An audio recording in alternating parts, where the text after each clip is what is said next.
In the early years of the supercar as we know it, there were no right answers to the question of how to build the fastest cars. Lamborghini had 12 cylinders mounted sideways in the Miura. Ferrari liked to mount them up front. And in the midst of it all, a company who, in its entire history, has produced only 4 production models, got it right. No, scratch that. In 1971, Di Tommaso launched the Pantera and got it so right that the car stayed in production for 20 years.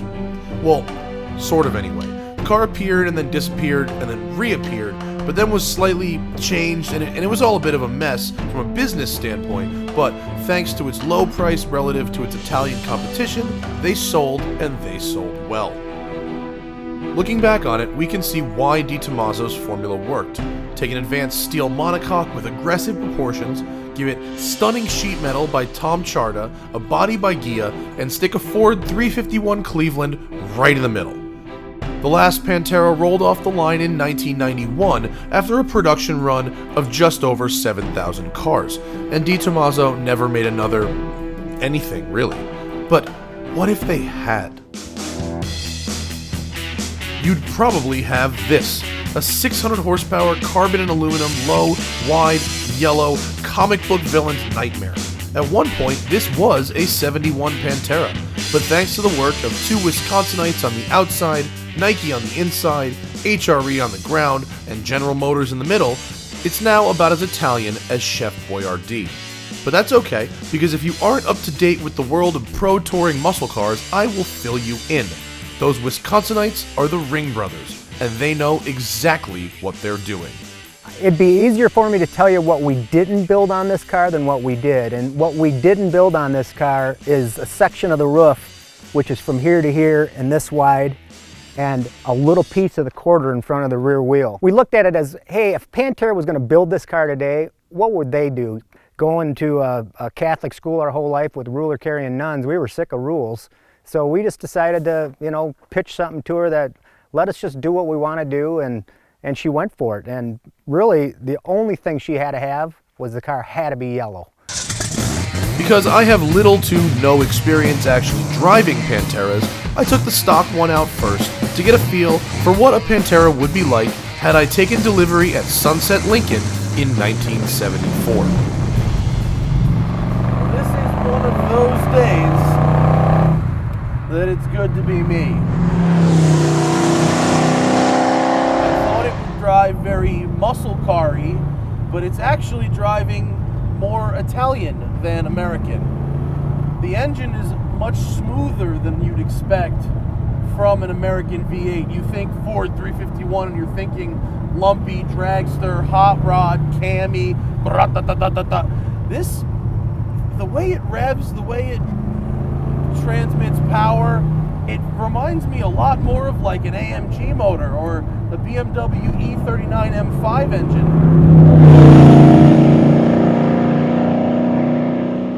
About 300 horsepower.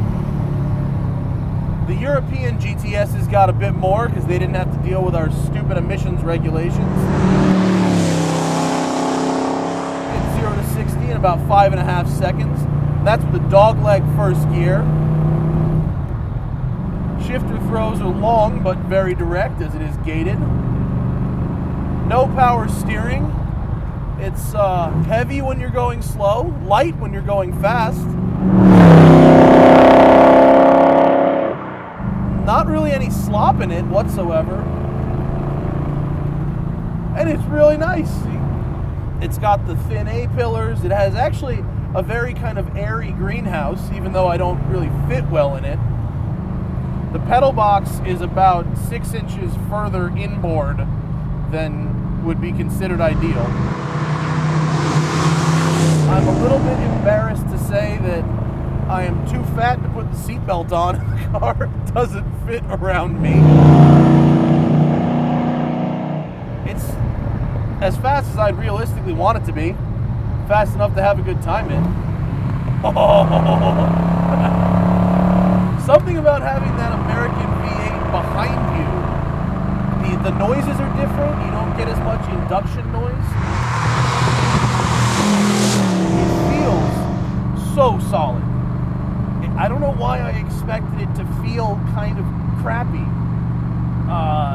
Maybe because it's 40 years old. Maybe because Italians and Americans of the period, neither were known for build quality. And yet, it is just a very, very solid thing. Very involving experience, and yet not really sketchy. It really shows, A, the design of the car is fundamentally sound, and B, that the restoration is incredibly high quality, because it does just feel so solid. I'm not going slowly right now. I'm kind of moving a little bit. They're not known for their abilities to cool themselves down in traffic, which is why I'm thrilled to have an empty road. Look at that, rain is approaching, I think. 2 Panteras and a road all to myself. The last thing you want is rain. There ain't really nothing left of Pantera on this car at all. It's got all C5 style suspension and the tubular control arms. It runs a Porsche drive axle in the rear, the stock ZF transmission. The thing that we get the most grief from and crucified for is we actually put an LS3 Chevy motor in here, and we were actually looking at all kinds of different ideas, but every one of these cars always has a budget, and bang for the buck, all out drivability, reliability, you know, you can't beat that LS motor, and that's what we chose to put in it, and that's what's in it. The car was definitely built to drive. We've got some dialing in to do. You know, we went from SEMA, you know, balls out 7 days a week to get the car to SEMA, and by the time we got it home, it's winter in Wisconsin. The car had really never been driven at all until I drove it up this mountain road right here.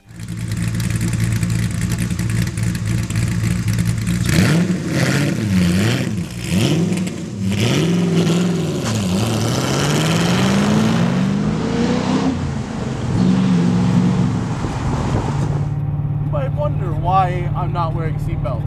Because there aren't any.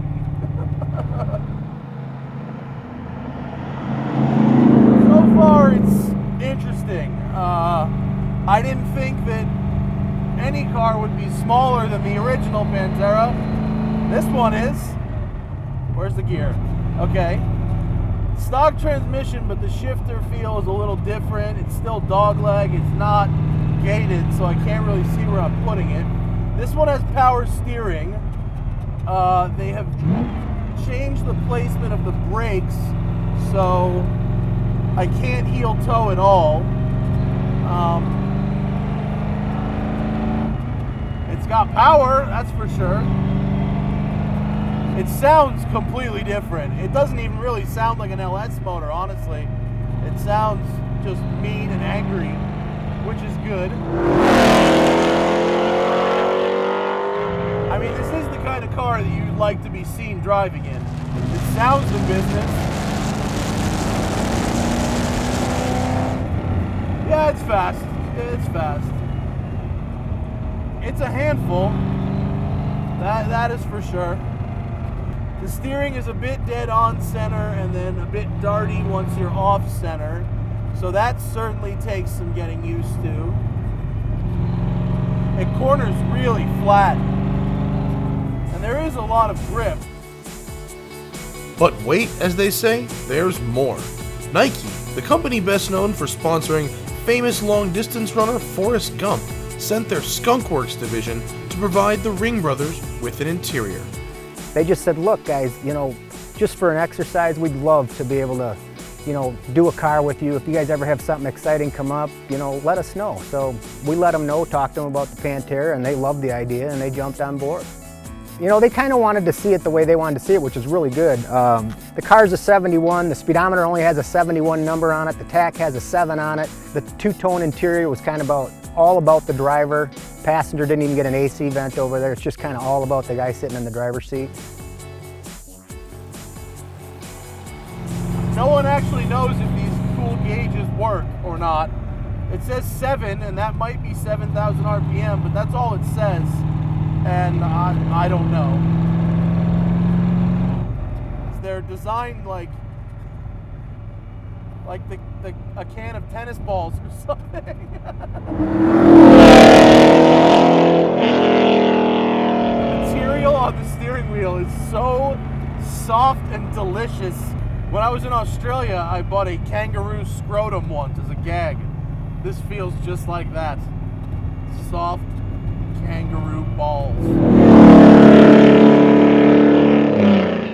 The fenders we built, the entire front end of the car is built. We built the doors, the roof, obviously the whole back hatch area. The bottom of the car is a full flat belly pan. The hood is built all out of carbon. We built the quarters. There is lower air intake. We changed all of that and built a new top half on a different angle. And the entire back end of the car is all fat. It's got crazy long gearing. I wouldn't be surprised if this thing had a top speed of 200 miles an hour with a 5-speed. Pretty aerodynamic. I'm not sure I want to try it though. As a styling exercise, I really, really dig it. I really dig it. I think they got to spend some time at the racetrack dialing in the finer points of handling. I think they should have left out the power steering. If they actually put the stock steering rack back in, that would solve nearly every problem I have with the car. Because the steering does not inspire much confidence, and I would sacrifice the low speed handfulness to get that steering feel back from the 74 car. I would also maybe find a way to get some extra leg room because I can't feel my right foot anymore. And feeling your right foot is important when you're driving. Now I understand why the guys, that love that, which I can certainly understand, got mad at us for doing this, but this car was not savable. This car was not a candidate to be an original car. We, of course, are in total agreement with Jim. The stock Pantera is a brilliant car, worth keeping, saving, driving, and restoring. And if the car's too far gone, fuck it, Pro Tour. But to groan on and on about a full custom not driving perfectly right out of the trailer is a bit half-empty way of looking at things. On the flip side, look what's been achieved. This car is stunning, exquisitely built no matter how close you look, with perfect finishes on every surface. It's sinful, angry, and sensual, and cliche as it is, rolling artwork. And when you consider that the making of this film is the first time it's been driven, well, ever, it's brilliant. The only way to improve it is, ironically, to make it a bit more like the original.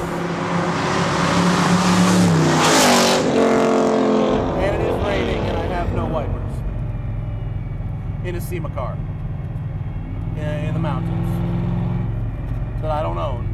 And I don't have insurance for. Right.